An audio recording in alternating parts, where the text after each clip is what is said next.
We're going to start this morning with Chris reading 1 Corinthians chapter 12, verse 12. For as the body is one, it has many members, and all the members of that one body, being many, are one body, so also is Christ. And that's pretty simple. What it says is that a body has a lot of parts, and each part, each member of that body go together to make up the one body. So it is with this church. This church has members, different members, and all of us, all of the members go together to form this one body, this church. And that's what we're going to talk about today. This is not a verse, and this is not a sermon about the human body. That's not what we're talking about, and that's not what this verse was talking about, although Paul seems to be saying that. He's writing to the church in Corinth. This is 1 Corinthians, the first of the two letters that he wrote to the church in Corinth, and they were having some problems, as most of the early churches did, which is why Paul wrote all those letters. But the body of the church is what he's talking about. Corinth was having trouble coming together as one body and working together all together. Once again, Paul's using a metaphor here, comparing the body to a church. You know, Jesus did that with some of his parables, and we know we've talked about it before. Paul used metaphors in a lot of his writings. And here he's using the human body to illustrate the church. Just as different parts of your body, your eyes, your hands, your arms, your legs, your feet, make up your whole body, the members of a congregation make up a church. Each part, now this is important because this is really what I'm talking about. Each part of your body that makes up your body has a distinct purpose. And I feel that each person that makes up the body of a church also has a distinct purpose. I believe you were brought here because of that. And that's why we're here, and all of those purposes working together is what makes a successful church, a successful body. And that's what we're talking about today. Different individuals with various spiritual gifts make up one unified church. Are we that way? Do you think we as a church have different people with different skills that make up one unified body? I want you to think about that. Do you all contribute to this church to make it what it is? Are we that? Paul says that each part comes together to make the whole. He says different people with different skills come together to make the whole body. Different ones contribute in different ways to make that body. But he also emphasizes that each part must contribute to make that body successful. If you go on and read the rest of 1 Corinthians, especially chapter 12, each part must contribute. Do we all contribute to make Quitman Community Church a viable body and a Christian body in our community? That's what I'm asking this morning. Do we do that? You may say no. Some people say no. We're not successful. Some people may say that. Some in here sometimes may say that. This church is not successful.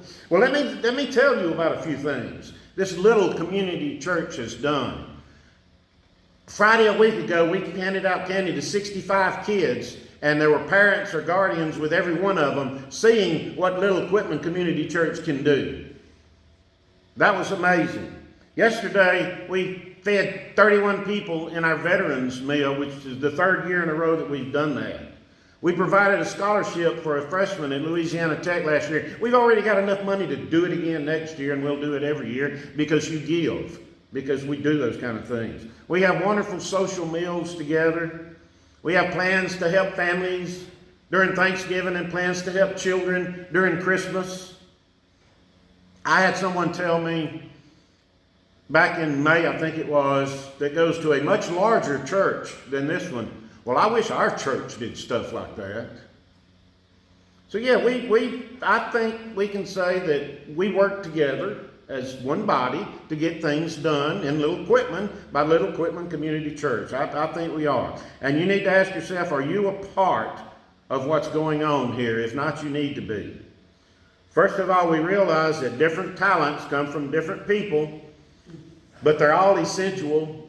I'm going to go through that in a few minutes, and you're going to see, I think, how all of you, each one of you, is essential to this church and what goes on in it.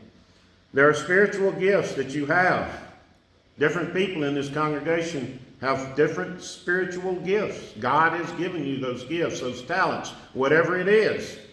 And I'm probably going to say some things that you haven't even, wow, I didn't realize that. But Paul also emphasizes that those members, those different parts of that body, should have care for each other.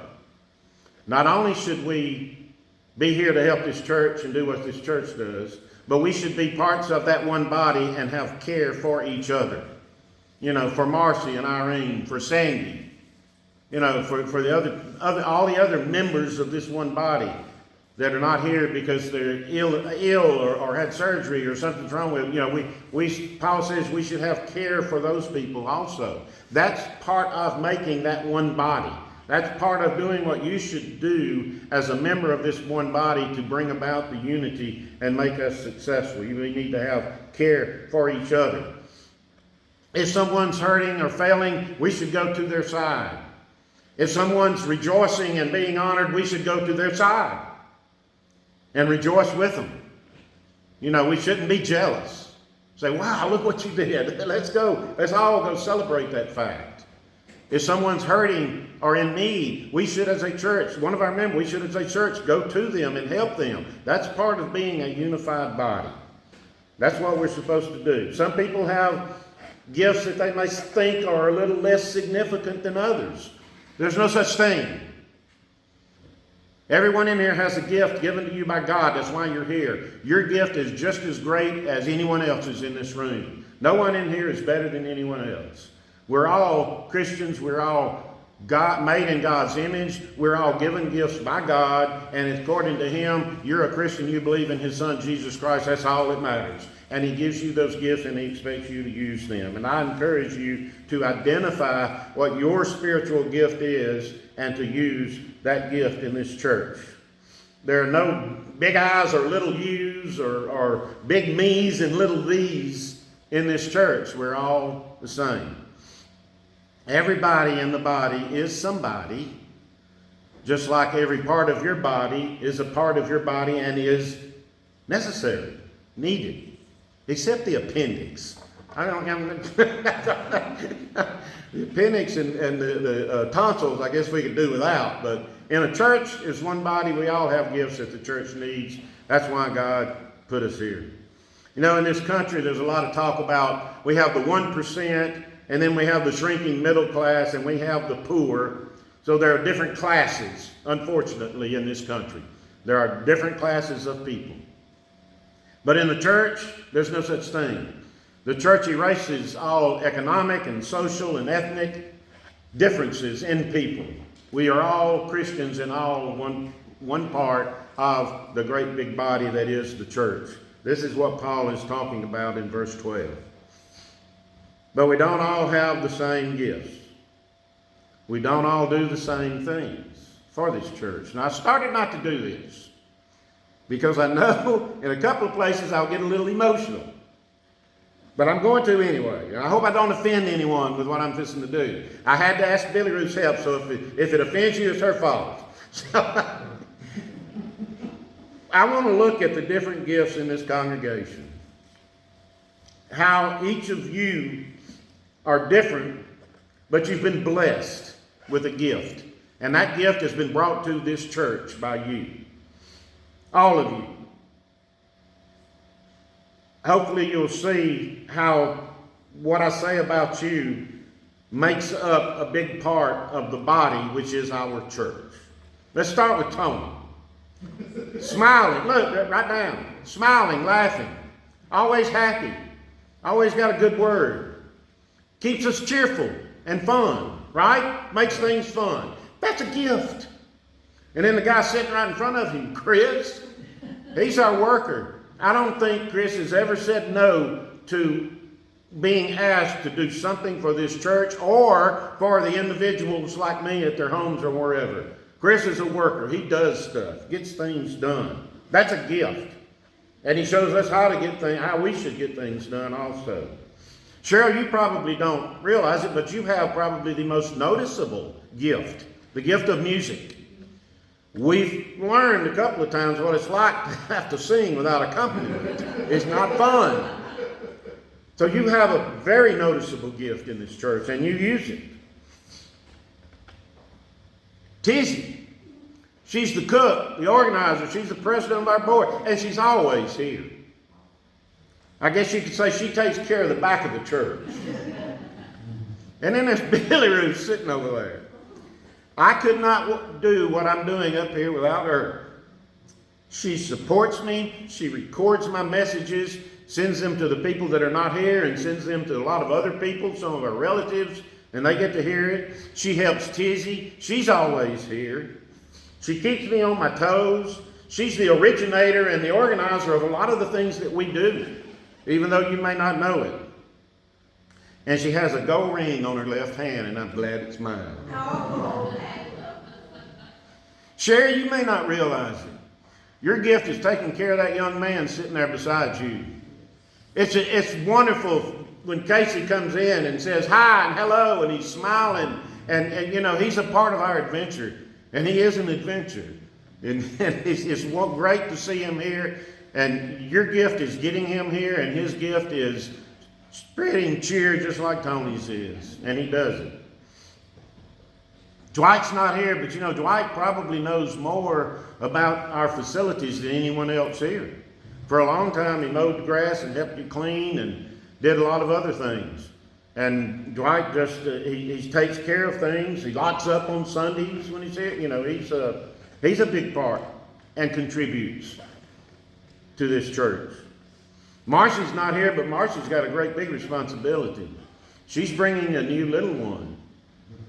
And that little one is something that, I tell you what, everybody in this church is looking forward to holding that child. That creates unity, that she's going to do that. And she brought her mom and dad here. And Mark, I know you have an influence on what I say every Sunday, because I know you listen to me and you scrutinize what I say, and I try to do my messages so I won't disappoint you. Charles, you have an input on the bulletin every Sunday. When I'm doing my bulletin, that comic on the second page, I'm always looking for something. I hope I can find something that'll trip up Charles. And I have a couple of times, haven't I? Roy and Terry are not here, but they're the ones that cause me to have to tell y'all whether or not my stories are true or not. When I tell stories about my childhood, I have to say whether it's true or not, because, you know, they want to know. Bill, you brought Maria here from the Philippines.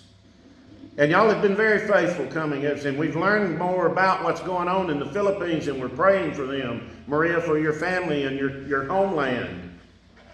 That's a gift to us, having someone like you here. We got to experience new foods that I promise you I would have never have eaten a lumpia had you not been here, or flam either for that matter.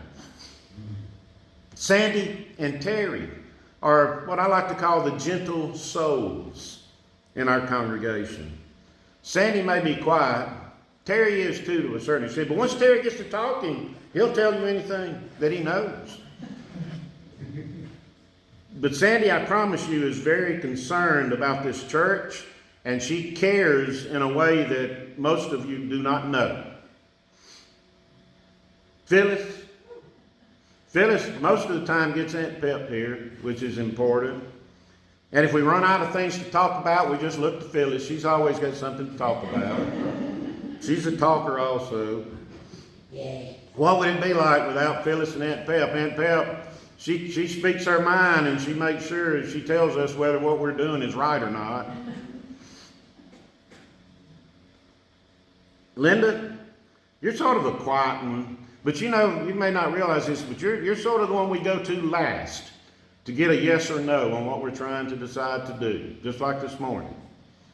You know, and I think if I'm not mistaken, just recently you said, I love my church.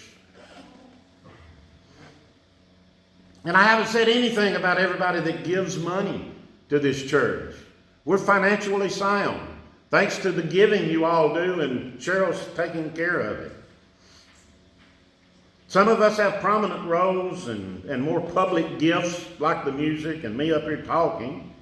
Some of you have less visible gifts, but you all do. They're all important. Don't think they're not. If you think what you do in and for this church is not important, you are absolutely wrong. Solomon, it's great to see you here too.